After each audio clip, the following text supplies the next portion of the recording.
안녕하세요. おはようございます。 지난 강의 시간에 우리는 창세기에 죄가 들어온 과정을 공부했습니다. 先週ですね、先日私は漱石を通して罪がこの世に入ってきた過程、プロセスを確認をいたしました。 범죄한 인간을 변호하기 위해서 하나님께서 조사 심판을 하셨다는 것 공부했죠. 罪を犯した罪が入ったこの世をですね、神様が救うために再臨前にですね、裁いてくださる調査審判を行っておられることを確認しました。 인간의 범죄를 조사해 보니까 그 범죄한 원인이 사탄에게 있었다는 걸 아셨지요. このアダム、罪を犯したアダムとエバのところに訪ねてこられてですね、罪の経緯を尋ねてくださいます。つまり罪はサタンから来たということですね。 그리고 하와와 아담이 범죄한 죄의 후손들인 우리가 지어가는 죄들은 다 우리의 것이 아니고 사단이 준 거라는 걸 가르쳐 주셨어요. アダム以下、アダムの子孫として生まれた全人類私たちを含めてですね、犯した罪は悪魔からやってきたんだということをですね、明らかにしてくださいました。 하나님께서 우리 인간을 창조하실 때는 하나님의 형상을 따라 창조하셨어요. 神様が人間を作られた時はご自分の姿に似せてかたどって作られました。 죄라는 것은 하나도 섞어놓지 않았습니다. 罪というものはですね、全くありませんでした。 그런데 사탄이 인간 속에 죄를 집어넣어서 죄를 행한 것입니다. ところが悪魔がですね、その人々に罪を中に入れたんですね。 그래서 하나님께서는 죄의 미혹을 받아 죽게 된 인간을 구원해 주기로 결심하신 거예요. ですからその罪に誘惑され陥ってしまった人々を救うために陥ってしまった人々を救うためにですね、救いの機会を設けました。 그래서 창세기 3장 15절에 영원한 복음을 선언하십니다. そして漱石3の15を通して永遠の福音を宣言されました。 범죄한 인간에게는 다시 회복할 수 있는 영원한 복음이었습니다. 罪を犯した人々にとってはですね、永遠の命を取り戻すことのできる福音でした。 그리고 죄를 가져다 준 사탄은 영원한 멸망을 당할 것이었습니다. それは当然と同時にですね、罪をもたらした悪魔にとっては永遠の滅びの宣言でもありました。 그리고 속아서 범죄한 우리 인간에게 은혜의 기회를 주신 후에 주님이 그 자리에 서실 것이었습니다. 罪を犯した私たちにですね、永遠の命を取り戻す機会を設けてくださり、私たちが立つべき場所にイエス様が立ってくださるんですね。 인간이 범죄한 그 자리에 예수님이 서시겠다고 아버지께 말씀하셨습니다. 人間が罪人が立つべき場所、そこに主が自ら立つということを父なる神に申し出をされます。 그리고 그 이후 4,000년 후에 약속대로 예수님이 이 땅에 오셨습니다. そして4000年後、約束通りにイエス様はこの地上に来られました。 그리고 범죄한 우리 인간의 입장에 서서 사단과 싸웠습니다. そして罪を犯した私たちの立場に立ってですね、悪魔と戦ってくださいました。 우리 인간은 유전적인 죄인으로서 사단의 속박에서 풀려날 수 없었던 것입니다. 私たちは、生まれながら遺伝的な罪を持っていますので、その罪の力からですね、自分の力で抜け出ることはできません。 그렇기 때문에 죄와 상관없는 하나님의 아들이 오셔야 했습니다. だからこそこの罪と関係ない御子が来られる必要がありました。 그분이 우리 인간의 연약한 인성을 쓰시고 사단과 싸웠습니다. その主はですね、私たちと同じこの弱い体を持ってこの地上に来られ、悪と戦われました。 그러나 예수님은 아버지에 대한 믿음을 가지고 오셨기 때문에 그 믿음으로 승리하신 것입니다. しかしイエス・キリストはですね、父なる神への変わることのない信仰を持って戦われましたので、その戦いに勝利されることができました。 연약한 인성을 입으신 주님이 사단과 싸워 승리하신 것은 아버지에 대한 믿음의 줄을 놓지 않았다는 것입니다. 私たちと同じようなこの人間の姿をとってこられたイエス様がですね、最終的に勝利を完全に収めることができたのは、完全なる父なる神様への信頼のゆえでした。 이 예수의 믿음을 우리가 받았을 때 우리도 예수님처럼 이길 수 있다고 하는 것입니다. このイエス・キリストの信仰、これを私たちが受け入れるときですね、その勝利は私たちの勝利とされるわけですね。 그리고 예수님은 사단과 싸워 이기심으로 십자가에 죽으시고 부활하여 하늘에 가셨던 것입니다. イエス様はご自分の死をもって悪魔を滅ぼしてですね、戦いに勝利をし、天の父なる神様の右に座られました。 그렇기 때문에 창세기 3장 15절에 선언된 그 일을 마지막 조사 심판을 통해서 행하시는 것입니다. ですから漱石3の15におけるこの宣言ですね、その宣言を実際に黙示録のですね、イエス・キリストの父の右の座に座られるというそのことを通してその宣言の実現をですね、明らかにされました。 그래서 예수님의 재림 전에 반드시 이루어져야 할 이 속죄 사업은 사탄이 영원한 멸망을 선고받는 심판입니다. ですからイエス様が再び帰ってこられるその前にこの悪魔のですね、永遠の滅び、それも合わせて宣言されるべきなんですね。 그리고 예수님을 믿음으로 붙잡고 승리한 자들에게는 영원한 영생이 선언됩니다. そしてイエス様を捉えてその信仰の勝利を得た人々には今度は永遠の勝利の宣言がなされます。 그래서 우리 재림교회가 전하는 이 조사심판은 무서운 기별이 아니고 우리 인간들에게 영원한 복음의 기별입니다. ですから私たちセブンス・デー・アドベンチストにとってですね、この調査審判というのは、恐るべき宣言ではなくて永遠の福音をもたらす喜びの宣言なんですね。 우리 인간을 영원히 죄와 분리시켜 주시는 마지막 선고입니다. 私たちをこの罪から完全に分離させる最後の宣言です。 그래서 성경 전체는 우리 인류에게 복음입니다. 聖書全体はですね、私たち人類にとっては福音そのものです。 그리고 에덴 동산에서 하나님이 아담 하와를 이제 동산 밖으로 내보냅니다.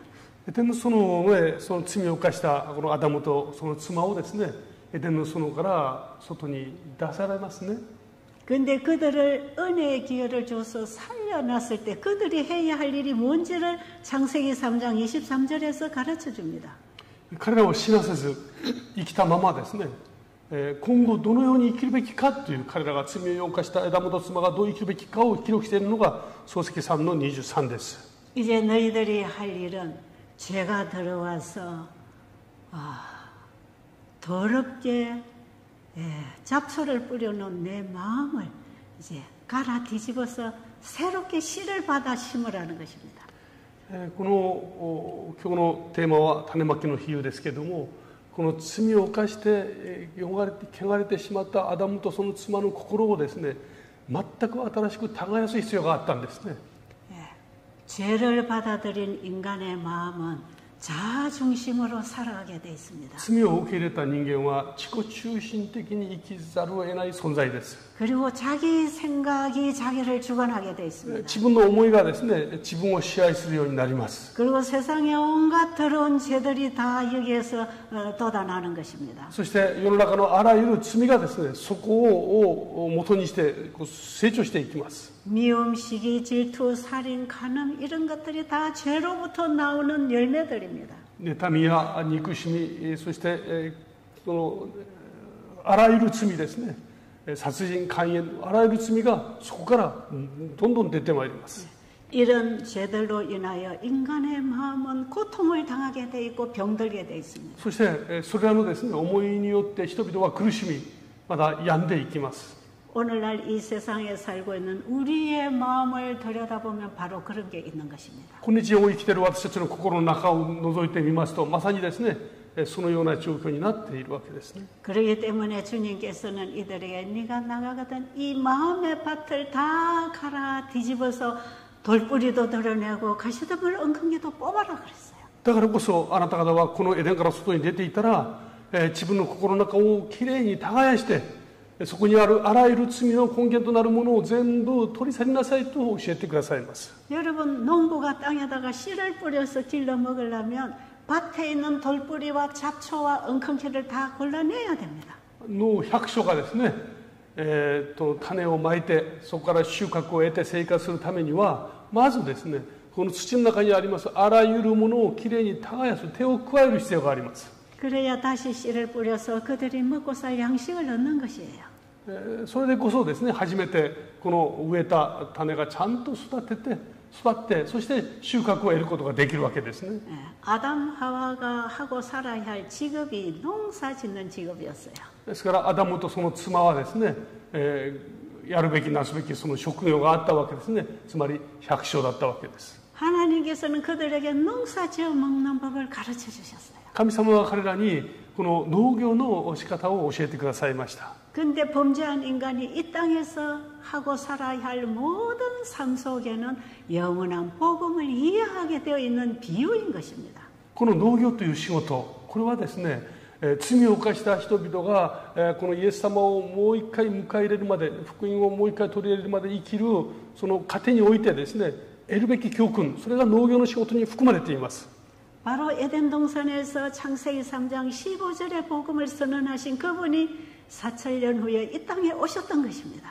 この創世記3の15、女の末として来られると予言されたこの方が4000年後にこの地上に実際に来られました。 이 땅에 오셔서 그분은 우리가 어떻게 밭가리를 자라고 농사를 지어서 거두어 먹을 수 있는지를 가르쳐 주십니다. イエス様はですね、この地上に来てこの罪の畑の中でどのようにこの罪を耕し、そこで義なるものをですね収穫して生きるべきか、その大事なことを教えてくださっています。 그것이 씨 뿌리는 비유입니다.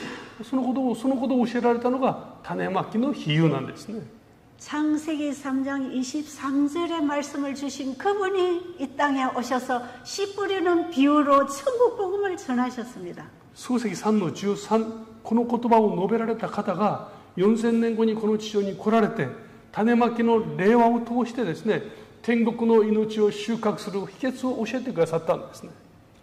이 땅에 살고 있는 인간들은 하늘에 속한 사물을 이해할 수도 없고 알아들을 수도 없는 것입니다. この地上に生きる人々は天の御国のその秘密をですね理解することもできず、自分の力でそれを受け取ることすら満たすこともできません。 그렇기 때문에 예수님은 천국 복음을 전해 주실 때 항상 우리 인간이 이해할 수 있는 비유를 들어서 가르치셨어요. ですからイエス様はですね、聞く人々が分かりやすく理解できるように例えを持って語られました。 여러분, 우리가 물을 마시고 운동하고 건강식을 해서 몸이 치료되는 얘기도 하나의 비유입니다. 私たちがこのおいしい健康食をして運動をしてお水を飲んで、そして体の健康を保つ、これもですね一つの例えだとお話しすることができます。 지금 우리가 배우고 있는 건강기별은 영원한 복음을 이해하기 위한 비유를 가르치고 있는 것이에요. つまり皆様にですねお勧めしていますこの健康の秘訣ですね、これは全て永遠の命を得るための一つのもう例えに挙げることができると思いますね。 그리고 아담에게서 하와를 창조해 내시면서 내 살 중에 살이요 뼈 중에 뼈라고 한 것도 하나의 비유입니다. アダムがその自分の骨を一本取ってですね、そして妻が作られました。その作られた妻を見てアダムはこれは私の骨の骨、私の肉だというふうにですね発言しました。これも一つの例えとして我々は理解することができます。 우리가 이 땅에서 태어나서 살아가다가 남녀가 만나 결혼해서 또 아이를 낳아가는 이 모든 것은 비유입니다. 私たちがこの地上でですね、男性が一人の愛する女性に出会って、そして結婚して子を産んでですね、そして家庭を築いていく、これも天国に対する良い例えだと理解することができます。 그래서 부부관계는 예수님과 우리의 관계의 비유입니다. それはつまりですね、夫と妻の関係、これはイエス様と教会なる私たちの関係を表しているんですね。 그런데 이 비유는 보이지 않은 진리를 설명하는 매개물이에요. これら全てはですね、目に見えない御国の仕組みを私たちが理解することができるように教えてくださる実物教訓なんですね。 그렇기 때문에 이 땅의 가족관계도 이 땅의 건강 문제도 다 끝날 것입니다. そのこの地上における全てのものはですね、例えば家庭の関係、健康の問題、これはイエス・キリストの再臨とともに全て終わります。 우리가 농사짓는 법을 잘 배워서 곡식을 심어 먹고 살지만 이것은 또 다 없어질 것들입니다. この地上で私たちは種をまいてですね、そして植物を育ててそこで収穫を得て生きていきます。しかしこれもいつか全部終わるものなんですね。 그렇기 때문에 우리는 이런 비유를 통해서 진리를 알아야 합니다. ですから私たちはこれはこの例えを通して真理をちゃんと勝ち取る必要がありますね。 그래서 오늘 우리는 씨 뿌리는 비유를 통해서 어떻게 영생을 얻는지를 배우게 될 것입니다. で今日は種をまくこの令和を通してですね、どのようにして永遠の命を受け取るべきなのかを学びます。 마태복음 13장 3절 이후로 말씀 읽어드리겠습니다. マタイの福音書13章3節から8節ですね。 일본말로만 읽었어요. マタイの福音書13お読みいたします。私は例えを用いて彼らに多くのことを語られた。種をまく人が種まきに出かけた。出て行った。まいている間にある種は道端に落ち、鳥が来て食べてしまった。他の種は石だらけで土の少ないところに落ち、そこには土が浅いのですぐ芽を出した。しかし日が昇ると焼けて根がないために枯れてしまった。他の種は茨の間に落ち、茨が伸びてそれを塞いでしまった。ところが他の種は良い土に落ち、実を結んで、あるものは100倍、あるものは60倍、あるものは30倍にもなった。 여기 씨 뿌리는 비유에서의 씨는 하나님의 말씀입니다. このですね、種まきの例は、ここで言う種とは神様の言葉なんですね。 누가복음 8장 11절에 이렇게 말씀하셨죠. これはルカによる福音書8章11節にありますね。 자, 그러면 씨는 하나님의 말씀입니다. この種とは神様の言葉を言っているわけです。 그 하나님의 말씀을 전했을 때에 듣는 청중들의 마음 상태를 네 가지로 얘기하고 있습니다. この神様の言葉が述べ伝えられたときに、それを聞く人々の心の状態を4つのこの形に分けて説明していますね。 자, 지금 읽어드린 그 말씀에 보면 하나님의 말씀을 듣고 있는 청중들의 마음 상태를 네 가지로 기록했어요. 今のですね、マタイの13章を見ますと、この言葉を聞いている人々の心の状態を4つに分けて説明しています。 한 가지는 씨앗이 뿌려지는데 길가에 뿌려졌다 그랬어요. 最初はですね、これが種が道端にまかれたとあります。 씨앗은 밭을 갈아 뒤집어서 포슬포슬한 땅 위에 뿌려야 합니다. 種はですね、土をこの全部耕して柔らかくなった土の中に植えるべきですよね。 여러분 오늘 이 강의를 듣고 계시는 여러분의 마음 상태가 어떤 밭인지 잘 확인하면서 들으시기 바랍니다. 今日この話を聞いておられる皆様のですね、心の状態が今どのような畑の状態なのかをよく吟味しながら聞かれるといいですね。 그런데 예수님이 비유로 말씀하시는 그 청중의 한 부류의 마음밭은 길가라는 것입니다. ところがイエス様がこれを語られた時のですね、聞いている人々のある部類の方々の心の状態はですね、道端のような心でありました。 씨를 뿌리다 보면 씨가 길가에도 떨어진다는 것입니다. この種をまいているうちにですね、道端にも落ちることがあるというわけです。 저는 여러분의 옥토 마음밭에다가 이 씨를 뿌리고 있지만 여기 앉아있는 어떤 청중은 길가 청중이 있다는 것입니다. 私はですね、皆様がみんなここで言います良い土地であることを信じていますけれども、この例話を見ますとですね、道端のような心を持っている方がいらっしゃるというわけです。 그런데 그 길가 청중은 하나님의 말씀을 듣기는 들어도 무슨 뜻인지 이해를 못한다는 겁니다. ところがですね、聞いてはいてもこの本来の意味がよく理解できないということが今分かりますね。 왜 이해를 못하는가? なぜ理解し得ないのか。 그 말씀에 마음을 열지 않고 이 마음은 다른 생각으로 흘러가기 때문에 그렇다는 것입니다. この言葉をちゃんと聞いていますけれども、実は心の本心がちょっと別のところにいますので、なかなかこの言葉が心に根を下ろすことができません。 이 길가 청중의 길은 자기 생각으로 흘러가는 길입니다. でこの道端、この道っていうのはですね、自分が生きる生き方を持っている人の道ですね。 하나님의 말씀을 듣기는 들어도 관심은 자기 생각은 따로 가 있다 이 말이에요. 神様の言葉を聞いてはいるものの、その自分の生き方というのは別に持っている方なんです。 정말 알려고 관심을 가지는 게 아니라 다른 생각을 하고 듣고 있다 이 말이에요. 本当に知りたいという思いよりですね、その別のことを考えている人を言います。 그리고 그 말씀을 자기 생각에 자기가 아는 지식에 견주어서 받든지 안 받든지 하려고 자기 생각을 앞세운다 이 말이에요. この話を聞いてみてですね、自分の思考に合えば受け入れる、あんまり合わなければですね、やめるという思いをもうすでに持っている人ですね。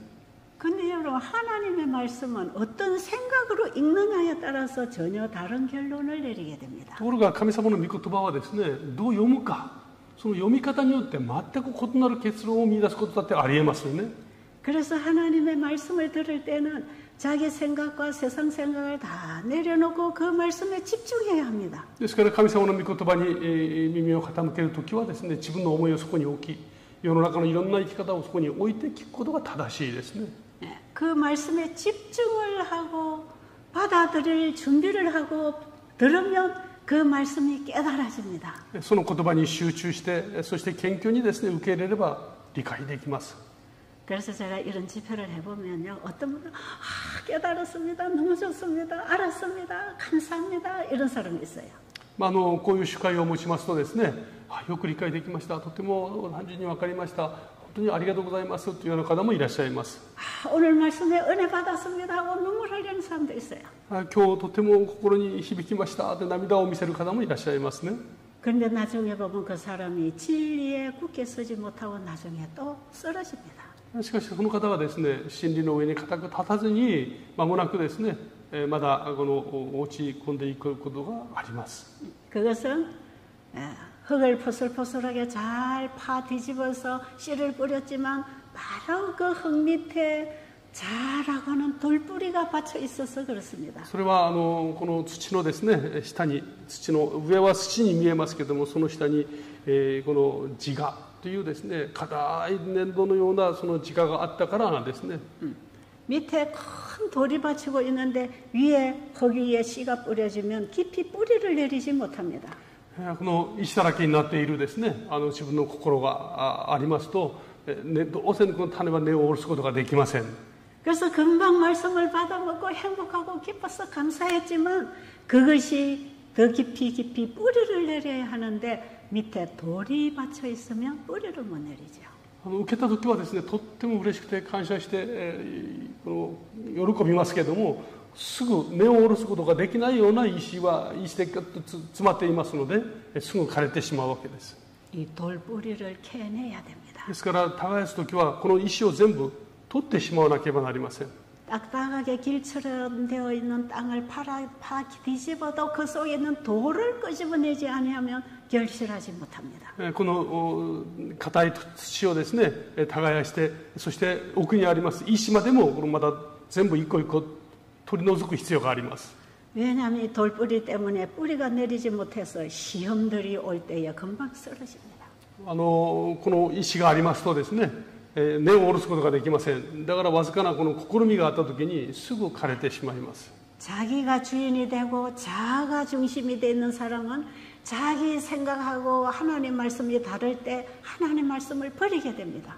この自分が中心となった人はですね、その試みられた時に自分が中心となっていきますので、神様の言葉を放棄します。 하나님 말씀이 내 마음밭에 떨어져서 뿌리를 내려서 결실하게 하려면 자아가 포기돼야 합니다. この神様の言葉をいただいて、そして根を下ろして、そしてそこから収穫を得ようと思うならばですね、真っ先に自我を捨てる必要がありますね。 내 생각을 포기해야 합니다. 私の思いを神様の前に置く必要があります。 그리고 그 말씀이 뿌리를 내리도록 날마다 그 말씀에 순종해야 합니다. そして、この御言葉がしっかり根を下ろして、そして深くですね、落ち着くまで落ち着くことができるように自分自身を神様の前に放棄する必要があります。 이렇게 하나님의 말씀의 씨가 마음밭에 떨어져서 나무가 자라나는 것을 거듭나서 성화되고 있는 과정으로 설명합니다. このように根がしっかりとついて、そして茎が伸びてですね、成長していくこのプロセス、これをイエス様に出会って新しく生まれ変わる人々を説明しています。 땅에 씨가 들어갔으면 그 씨가 가지고 있는 성질대로 나무가 나와서 자랍니다. ちゃんと種が降りてですね、そして伸びていきますと、種が持つ性質通りの木になって成長していきます。 그런데 이 말씀을 듣고 있는 청중의 마음밭이 세 번째는 세상의 것들로 꽉 차 있다는 것입니다. ところがこの3つ目のですね、この例え話は、この御言葉を受ける人々の心がですね、世の中のことでいっぱい詰まっている人のことを言っています。 가시와 엉겅퀴를 다 뽑아내고 거기에 씨를 뿌려야 합니다. この本来種をまくときはですね、茨の木とかそういうものも全部取り除く必要があります。 그런데 가시와 엉겅퀴들은 씨를 뿌려놨지만 또 돋아납니다. ところがですね、この茨の木とかというものは、目の前に見えるものを取り除いてもやがてまた伸びてきますね。 그래서 이 잡초는 날마다 뽑아야 됩니다. ですからこの雑草のようなものはですね、決して手を抜いてはいけません。 여러분 혹시 농사 짓는 경험 있으세요? 皆さんもきっとですね、農業の経験がおありだと思いますね。 깨끗하게 밭을 기경해서 씨를 뿌리고 나면 이 곡식이 올라올 때 같이 잡초도 올라오잖아요. 土をきれいに耕してですね、そして種を植えて育てていきますと、いつの間にか雑草もわーっと見えなかった雑草も一緒に育ちます。 그런데 이 곡식을 키우기 위해서 잡초는 날마다 뽑아야 됩니다. ですからこの穀物がちゃんと元気に成長させるためには、周りにある雑草は毎日取る必要があります。 만약에 잡초를 뽑아내지 않으면 곡식이 질식을 하고 죽어버립니다. もし雑草を取らなければですね、この雑草に負けてしまって穀物が枯れてしまいます。 하나님의 말씀의 씨는 하나님의 말씀을 먹고 순종할 때 계속 자라게 되어 있습니다. この神様の御言葉はですね、この御言葉の種は神様の御言葉をずっと供給され続けるときに成長していきます。 이 곡식이 자라서 열매를 맺어서 추수하기까지 잡초는 계속 뽑아야 합니다. この穀物が伸びて、そしてやがて収穫に至るまでですね、周りにある雑草はずっと手を加えて取る必要がありますね。 우리의 육신의 몸은 땅의 흙과 같습니다. 私たちのこの体、これは土に似ています。 우리의 육신의 몸에 마음 안에 하나님의 말씀의 씨가 들어오면 거듭납니다. 私たちのこの体の中にですね、神様の御言葉が入ってきますと、私たちは生まれ変わりますね。 베드로전서 1장 23절로 보면 우리가 하나님의 말씀으로 거듭난다고 했습니다. ペテロの手紙で第一手紙ですね、一章を見ますと、我々は神様の生きた言葉によって新しくされるとありますね。 25절을 보면 베드로는 그 말씀이 복음이라고 얘기합니다. そして25節を見ますと、ペテロはその御言葉こそが福音だと教えます。 요한도 요한복음 1장에서 그 말씀이 육신을 입고 오신 복음이 예수님이라고 합니다. ヨハネの福音書一緒においてもですね、この御言葉、この御言葉が肉を取って来られる、すなわちイエス様だと教えます。 하나님 말씀의 씨를 받아들인다는 것은 예수님을 내 마음에 영접한다는 뜻입니다. この神様の御言葉をですね、私が受け入れるということは、イエス様を私の心の中に迎え入れることを意味しますね。 우리는 복음이신 예수님을 말씀을 통해서 받아들이는 것입니다. この福音なるイエス様を御言葉を通して受け入れます。 그래서 말씀과 복음을 하나로 이해하면 됩니다. ですから御言葉イコール福音そのものですね。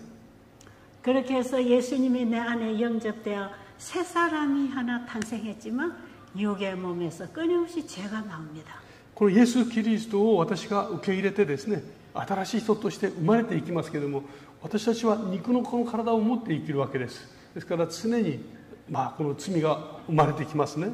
그렇기 때문에 거듭난 그리스도인이 성화의 과정으로 살아가지만 끊임없이 육신 속에 있는 죄가 튀어나옵니다. この生まれ変わった新しくされた人間はですね、主を信じていきますけれども、自分の中で絶えず罪が湧き出ます。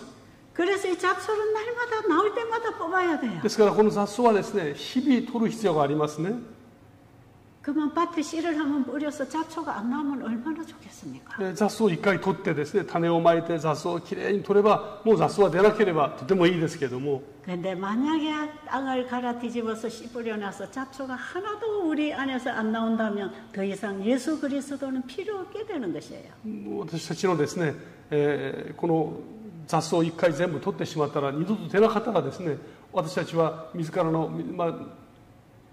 救い主を必要としないかもしれません。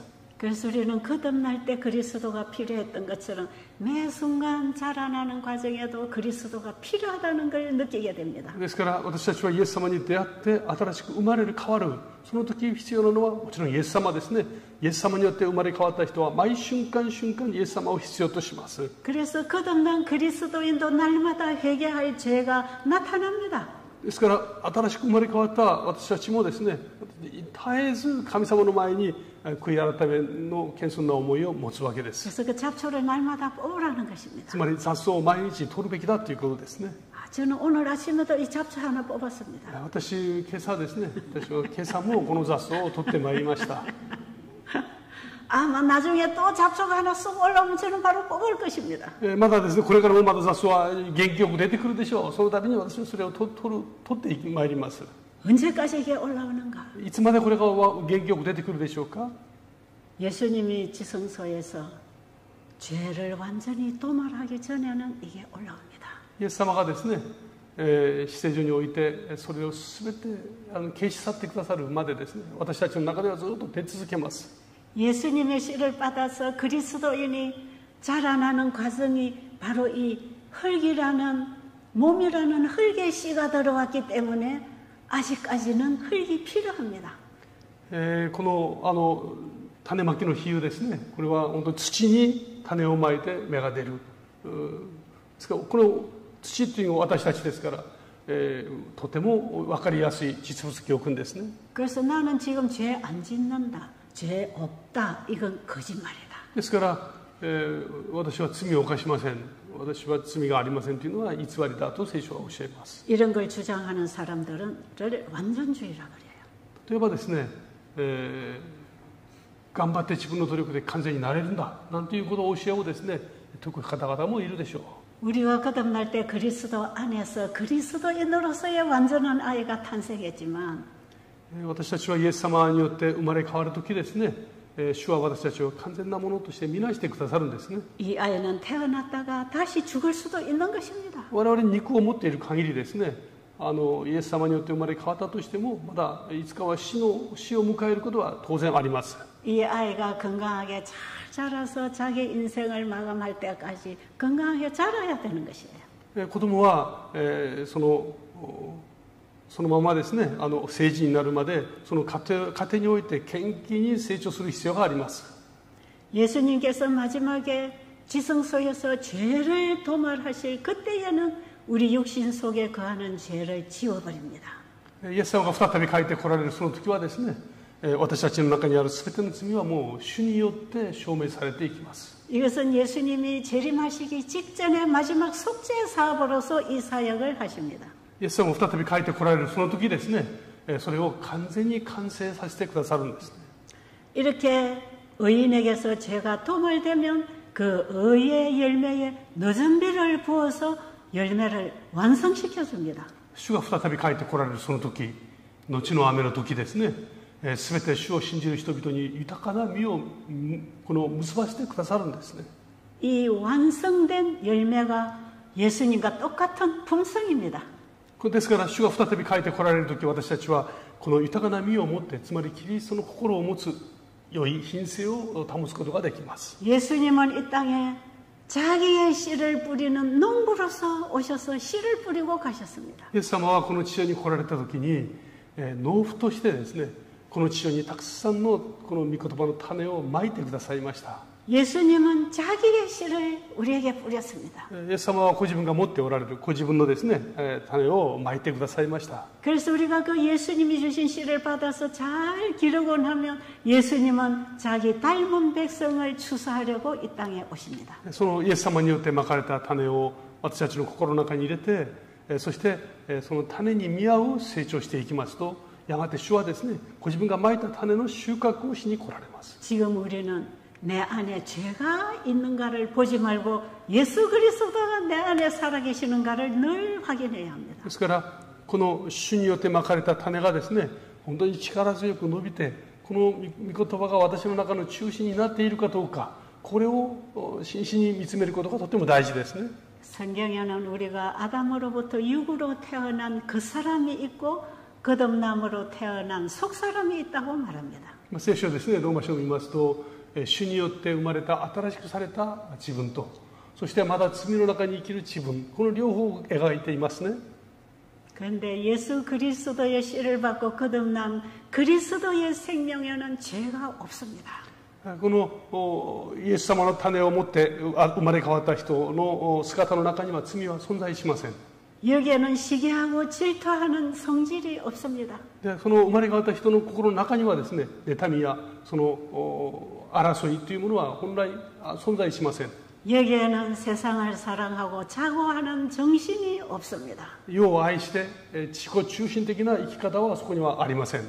그래서 주님이 심어주신 사랑의 씨가 점점 자라나서 열매를 맺으면 하늘 백성으로 준비되는 것입니다. でその与えられましたその信仰によって成長しですね、そしてやがて実を結んでいく、その人がやがて神の民と神の国の民となっていきますね。 그런데 이 거듭난 사람의 몸에 있는 육신에서 끊임없이 죄가 돋아나는 것입니다. しかしアダムの子孫として生まれたこの人間のですね、本質の中にはまだ変わらず罪が生まれて成長していきます。 그래서 우리 날마다 말씀을 먹고 순종하는 과정 속에 육신에 나오는 죄가 힘을 잃어갑니다. ですからそういう罪を持っている人間であるにもかかわらず、神様の御言葉によってこの日々の糧をいただいていきますとですね、この罪の力はどんどん弱まっていきます。 그래서 곡식이 무성하게 자라나면 곡식 밑에 올라오던 잡초는 거의 자라지 못합니다. ですからこの穀物そのものが非常に強くなっていきますとですね、この力で雑草にも打ち勝てるようになります。 그러나 추수 때까지도 이 잡초가 나옵니다. それにもかかわらず、この収穫の時までですね、雑草も決して諦めません。 그런데 이것을 뽑아내는 게 굉장히 쉬워집니다. でもそうなってきますとですね、雑草の取り方もたやすくなります。 왜냐하면 곡식이 땅에 뿌리를 내리고 영양소를 다 흡수해서 잎이 자랐기 때문에 이 밑에 난 잡초는 자랄 에너지가 없어요. この穀物が元気になってきてですね、土地の中にしっかり根を下ろして元気になってきますと、この雑草の力に容易に負けることはありません。 그래서 우리는 날마다 내 속에서 나오는 죄를 회개하고 있지만 내 속에 생명의 씨가 들어오지 않은 채 회개만 하면 이거는 추수할 곡식이 없는 거예요. 私たちが神様の前で日々悔い改めますけれども、大事なことは、神様が与えてくださいました御言葉が力強く成長しないまま悔い改めばっかりしていてもですね、そこで得られるものは収穫、真の義の収穫は見られないですね。 어떤 사람들은 자기를 포기하고 세상을 포기하고 이 밭을 기경하는 경험을 통해서 예수를 영접해야 되는데 그 씨를 받지 않으면서 자꾸 잘못만 회개하는 사람이 있어요. 大事なことはですね、私たちの大事なことは神様の御言葉を得て、御言葉によって生きる、この御言葉によって新しくされる経験が大事ですけれども、この経験が弱いまま、この悔い改めることに力を入れる方が多いですね。 예수님을 영접하고 거듭나려면 내가 그리스도와 함께 주에 있어야 되고 그리스도가 살아 역사해야 합니다. イエス様を信じていくプロセスの中にはですね、自分が死んで自分の中に主が生きるということが大事なんですね。 근데 내 자아가 자기를 포기하거나 세상 물질을 포기하거나 이런 경험 없이 교회를 열심히 다니는 사람이 있어요. でここで神様を完全に神様を完全に受け入れ自我に死んだような経験をなくしてですね、そういう経験なく教会に通う方々もいらっしゃるでしょう。 이런 사람들이 교회 와서 목사님 설교를 듣고 성경 공부를 하면서 내가 오늘 남편하고 싸워서 화를 내구나 죄송합니다 하고 회개할 수 있어요. そういう方がですね、教会に来てその日の今日が牧師の説教を聞いて、今日夫と喧嘩してしまって本当に悪いことしたなって言って悔い改めることはありえます。 또 어떤 사람하고 싸웠다든지 화를 냈다든지 상처를 줬다든지 했을 때 내가 잘못했구나 하고 회개할 수 있어요. そしてある人間関係の中でですね、人を傷つけてしまったり言っちゃいけないことを言ってしまったりするんで、それを教会に来て悔い改めることもありえますね。 그런데 거듭나는 경험 없이 자꾸 죄만 회개하는 사람은 곡식도 심지 않은 밭에 풀만 뽑는 거하고 똑같습니다. ところが本当の生まれ変わりを経験しないまま教会で悔い改める人々はですね、穀物を本当にちゃんと良い土地に植えることをせず草ばっかり取るのに似ています。 그래서 우리는 예수님을 영접하지 않은 사람들, 얼마든지 착하고 선하게 사는 사람들을 볼 수 있는 것입니다. ですから心の中に本当にイエス様を受け入れずにですね、本当に素晴らしい良い生き方をする方を見ることができます。 아주 교양 있고 예의 발라서 잘못했습니다 하면서 선하게 사는 사람 얼마든지 많아요. 教養があって理性があってですね、素晴らしい人格を持って生きる方はいらっしゃいますね。 그러나 그 사람이 아무리 도덕적으로 완벽하다 할지라도 씨를 받지 아니하면 추수할 곡식이 없는 것이에요. しかし本当に問われるのは、この神様の御言葉なる種を受けているかどうか、本当に良い土地を受けているかどうか、それが問われるんですね。 예수님께서는 우리가 타고난 성질이든지 살아가면서 행한 악한 일이든지 이것을 중요하게 생각 안 하십니다. 主は私たち日々の生活の中でですね、この悪い性格だとか悪い行いとかそういうことに大きく関心を持っておられる方ではありません。 왜냐하면 이것은 내 것이 아니고 사탄이 준 거니까. なぜかというと、それら全てはその人から生まれたのではなくて悪魔によってもたらされたものなんですね。 이건 하나님이 우리에게 주신 게 아니에요. 神様がくださったものではありません。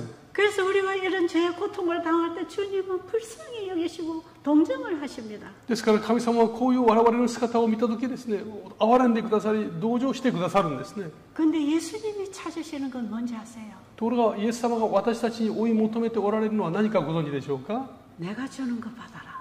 私がこれをあなたに与えます。 그리고 내가 주는 걸 잘 키워. そしてこれをちゃんと育てなさい。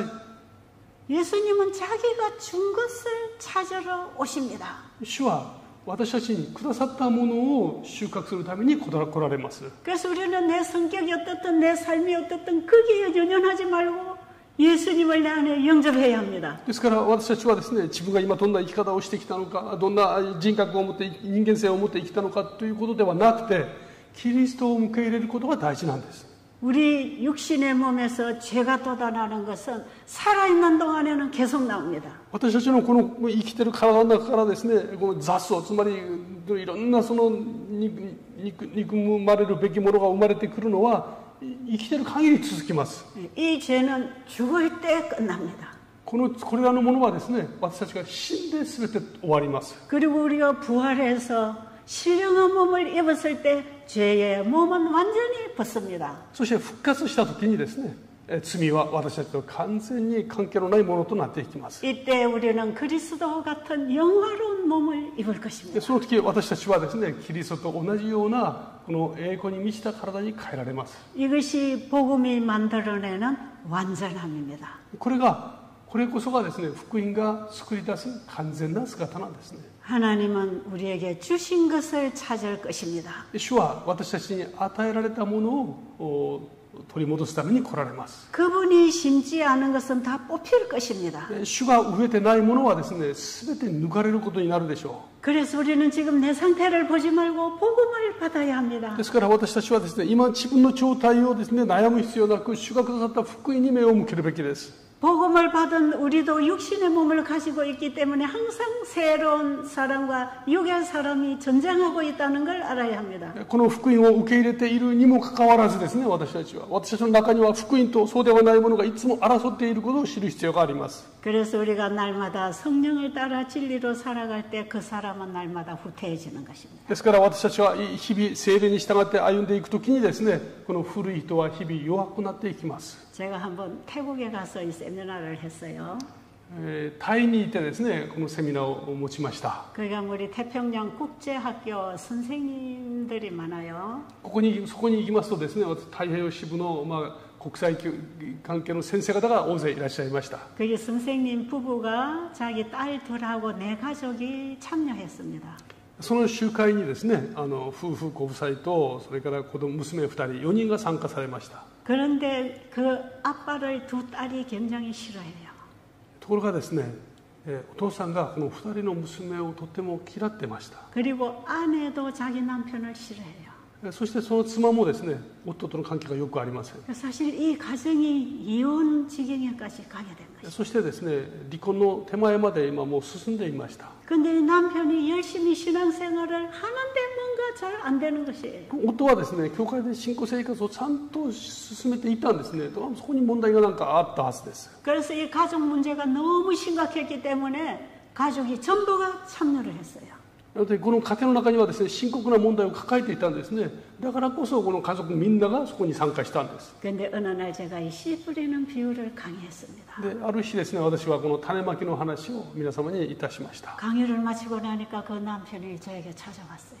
終わった時ですね、夫が私のもとにやって来られました。 눈물을 흘리면서 저에게 간증을 했어요. 涙を流しながらですね、おっしゃってくださいました。 내가 오늘 강의를 들으면서 내 문제를 발견했습니다. 今日の講義を聞きながら、実は私の中にあります重要な問題を見つけました。 나는 지금까지 예수님을 내 안에 영접하기 위하여 내가 포기되는 경험을 하지 못했습니다. 私は今までイエス様を信じながら自分がこの放棄される経験をしたことがありません。 근데 날마다 이래야 되고 저래야 되고 이래야 되고 저래야 되고 그런 것만 가르치고 이랬습니다. それにもかかわらず私はこうあるべきだ、こうすべきだ、あああるべきだということばっかり自分で主張していました。 씨를 심어놓지 아니하고 씨 없는 밭에 잡초만 계속 뽑아도 끝없이 잡초가 올라왔습니다. その種はまかずに雑草ばっかり取っている自分の姿でした。 그런데 씨를 심어놓고 곡식을 키우면 잡초 뽑는 게 쉽다는 걸 저는 농사법을 통해서 압니다. ところが穀物をしっかりと植えておけばやがてですね、雑草を抜くのはとてもたやすくなるということを私は農経験がありますからそれをよく知っています。 그래서 이 사람은 철저한 율법주의 완전주의였어요.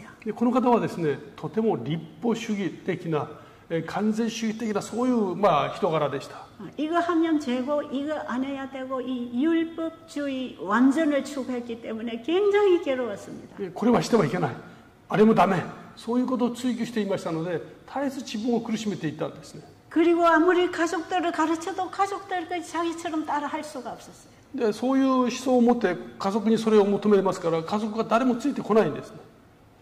그런데 예수님의 씨를 받지 않은 잡초를 뽑아내는 것은 헛일을 하고 있다는 걸 알았어요. ところがそのイエス様の種なる言葉をしっかり受けないまま植えないままですね、雑草ばっかり取ることが何の意味もないことに気づいたんですね。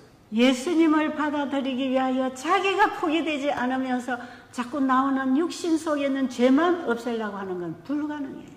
イエス様を心の中に受け入れずにいながらですね、自分の中から出てくる草ばっかりを取るということは意味がないことですね。 이런 것을 보고 성경에는 낙타는 삼키고 하루살이는 걸러낸다나요? 성경처럼 訳が難しいですけど、人の目のですね、丸太は指摘しながら自分の中にありますおがくずは見られない、逆ですかね。人の目のおがくずを見ながら自分の中にある丸太を見ないというようなお話をされました。 맞습니까? 낙타는 걸러내고 낙타는 삼키고 하루살이는 걸러내고 비슷한 얘기를 했습니다. 여러분, 잿덩어리는 뽑아내지 아니하고 잿덩어리에서 나오는 잡초만 뽑으면 되겠습니까? 罪のその本質を捉えられずにですね、そこから出てくるこの雑草ばっかり取っても何も変わらないということですね。 근데 대부분 교회를 다니는 사람들이 이런 회개만 하고 있단 말이죠. しかし多くの教会に通う方々がですね、イエス・キリストのない信仰を歩むことがよくあります。 그런데 예수 그리스도 안에 있는 생명으로 거듭나지 아니하면 부활할 몸이 입혀지지 않습니다. このイエス・キリストによって信仰を新しくされなければですね、やがてその人は復活する身を持たないままその信仰生活を続けてくることになります。 씨앗이 땅에 들어갔을 때 그 씨앗이 뭘 가지고 들어갔느냐에 따라서 나무가 나오는 것이에요. この種はですね、植えられた時に、そこで得られるその成長する木そのものは種がすでに持っています。 우리가 자연스러운 육의 탄생은 죄성을 가지고 태어났습니다. 私たちは生まれながらこの罪人として生まれてるんですね。 죄의 씨가 들어온 그 자아를 키우면서 자존심 세우고 살아갑니다. つまり罪人として生まれた私たちはですね、その罪の種から生まれた自尊心、プライド、自我、そういうもので生きていきます。 이렇게 살다가 아무리 교회 다니다가 죽어도 신령한 몸으로 부활할 씨를 받지 않으면 부활해서 나중에 멸망당합니다. その人はですね、教会に長年通ったとしてもやがて復活するだけの材料を持ってないんですね、何も。 근데 예수님의 씨를 받아들여서 살아가다가 육신이 죽으면 그 생명으로 말미암아 부활합니다. ところがイエス・キリストを信じ、イエス・キリストの命の種を持ったまま、たとえこの世の中で死んだとしても、持っているその命のゆえに復活してですね、天国に行くことができるわけです。 고린도전서 15장 전체가 부활장입니다. 皆さんもご存知でいらっしゃるように、コリント第15章は復活の書ですね。 예수님이 죽었다가 부활하신 것은 우리가 그리스도 안에서 부활한다는 복음을 주는 것입니다. イエス・キリストは死なれて復活されました。この出来事はですね、つまり私たちのものとしてくださっているんだということの約束なんですね。 만약에 예수님이 죽었다가 부활하지 못했으면 우리의 부활도 없습니다. イエス様があの時復活されなかったならば、当然我々が復活することはありません。 그런데 예수님이 부활하실 때에 가지고 나온 몸은 신령한 몸입니다. イエス様がですね、復活された時のこのお体はですね、神様の神性そのものだったんですね。 예수님은 태어날 때부터 아버지의 씨를 가지고 잉태하고 태어났습니다. イエス様はこの地上に来られた時から、父なる神の命ですね、それを持ってこの地上に来られました。 하나님이 주신 그 생명으로 끊임없이 성장하고 자라나면서 예수님은 믿음으로 승리하셨습니다. 神様によって得たその命を持ったまま成長し、そしてその父なる神様を信頼する信仰によって勝利されました。 그렇기 때문에 예수님 십자가에서 육신이 죽으시고 그분의 신령한 영으로 3일 만에 부활하셨어요. このイエス様は十字架の上で死なれましたけども、父なる神様によって得られたその命ですね、それをもって3日目に復活されたんですね。 그래서 우리도 예수님처럼 하나님의 씨를 받아야 합니다. ですから私たちもこのイエス様のようにですね、この命の種を持つべきです。 그 씨가 하나님 말씀입니다. その種とは神様の言葉なんですね。 여러분 성경의 모든 말씀 속에는 하나님의 씨가 있습니다. 聖書の言葉、これは全体はですね、命の種で満ちています。 말씀을 우리 마음에 받아들인 마음을 옥토 청중이라고 합니다. この言葉をですね、受け入れた人々、良い土地を持った人々ですね。 씨앗을 받아서 잘 자라게 하는 옥토밭 청중은 나중에 결실한다는 것입니다. この言葉をですね、良い土地に受け入れた人々はやがて豊かな実を結ぶと教えます。 땅에 무슨 씨가 들어갔느냐에 따라서 나무가 만들어지지요. この何を植えたかによって出てくるものが決まりますね。 우리가 죄씨를 받아서 살다가 죽으면 나중에 죄의 몸을 가지고 다시 부활합니다. 私たちが罪を受け入れて罪人のまま生きるとですね、やがて罪のこの結果を刈り取るために後でまた復活します。 그러나 부활한 죄인들과 사탄은 불에 태워 소멸됩니다. そしてその死をもって復活した人々はですね、神様が火をもって完全に消滅させます。 그러나 예수님을 말씀을 통해 받아들여 하나님의 씨를 가지고 있으면 神様イエス様の御言葉を受け入れて心の中に植えてですね、神様の御言葉を持っているならば 우리가 사고로 죽든지 병이 나서 죽든지 장수하고 죽든지 한 번은 죽는 것입니다. この地上に生きながらその一度はですね、死ぬことが定まっている私たちはどのような方法であろうと一度は死にます。 그럴지라도 우리 안에는 영생하는 하나님의 씨를 가지고 죽었기 때문에 육신은 썩어지고 거기서 새로운 몸이 하나 나오는 것입니다. たとえこの地上でですね、私たちはこの一度死ぬことがあろうとも持っているその命、それゆえにですね、私たちはまだ復活するんですね。 곡식을 땅에 심으면 곡식의 알갱이는 썩어서 흙이 되지만 그 생명이 나무를 가지고 나오듯이요. この種がですね、土に植えますと種そのものは死にますね。しかし根を下ろしてそこから芽が出て命として生まれてきます。 지금 내가 병이 들었든지 못생겼든지 잘생겼든지 이것은 다 썩어질 것입니다. 今私がですね、優れた人間であろうとそうではなかろうと病を持っていようとですね関係なくこの体はやがて、朽ちていきます。 아담에게 은혜의 기회를 준 것은 묵은 밭을 기경해서 씨를 받으라고 기회를 주신 것이에요. 神様はですねアダムに土を耕すように、命じられました。この罪人のアダムはですね自分の心の土を耕して命の種を受けるべきだったからです。 이 은혜가 지금 우리에게도 주어져 있습니다. 同じものが私たちにも与えられています。 내 마음밭을 갈아 뒤집어서 예수님을 영접하는 새 씨를 받으시기 바랍니다. 私たちの心を耕す必要があります。そして新しい命の種を受ける必要がありますね。 예수님이 재림하실 때 자기가 준 씨, 그 열매를 거두러 오십니다. イエス様は間もなく帰ってこられますし、ご自分が与えてくださいました種の結果をですね刈り取るために来られます。 그러니까 우리에게 주어진 은혜의 시간을 함부로 낭비하지 마십시오. ですから私たちに与えられた時間ですね、これを決して軽んじて使ってはいけません。 내가 과연 예수님의 생명을 소유하고 살아가는지 그걸 날마다 확인하고 사십시오. 私が本当に神様の御言葉の中に生きているかどうかを日々確認しながら生きていただきたいんですね。 예수님의 생명이 내 안에 있으면 예수님과 하나가 된 사랑 관계가 회복됩니다. イエス様と共にいるならばですね、主にある愛の関係がそこで必ず成り立ちます。 그렇지 않다면 나는 죄와 사단과의 관계를 맺고 사는 것이에요. もしそうでなければですね、私は罪と悪魔の関係の中で生きることになってしまいます。 여러분 지금 우리의 마음을 죄가 지배하는지 하나님의 사랑이 지배하는지 여러분 스스로가 알 것입니다. 私はですね、心の中に今どこに関係をしっかり結んでいるのか、皆様ご自身お分かりになるかもしれません。 꼭 영생을 준비하시기 바랍니다. この神様にしっかりつながってですね、永遠の命をよく準備する皆様でありますようにお祈りいたします。 감사합니다. ありがとうございました。一言お祈りをして終わりにいたします。聖書の言葉を通して語ってくださいましたこの種の例え、なんと単純で分かりやすいものでしょう。土の中で何が起こっているのか私たちは分かりません。しかしまかれた土地が種が実を結ぶことは知っています。そしてそれを季節ごとに収穫してこの健康な体と健康な心を保っていくことはよくわかります。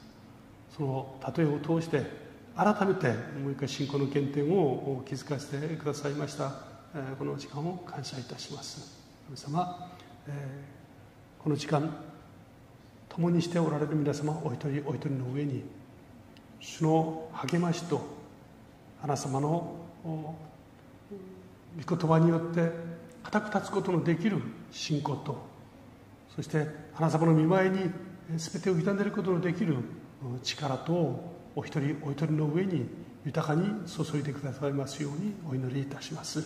そして実を結び主が共におられることを力強く証しすることのできる皆様でありますように強めてください。皆様のお一人お一人の心からなる願いと祈りに豊かに神様が応えてくださいますように、日々小さな大きな感謝と賛美を主に返すことができる日々を歩むことができますように、どうかあなた様の力強い御手を添えてください。イエス様の皆によってお祈りいたします。アーメン。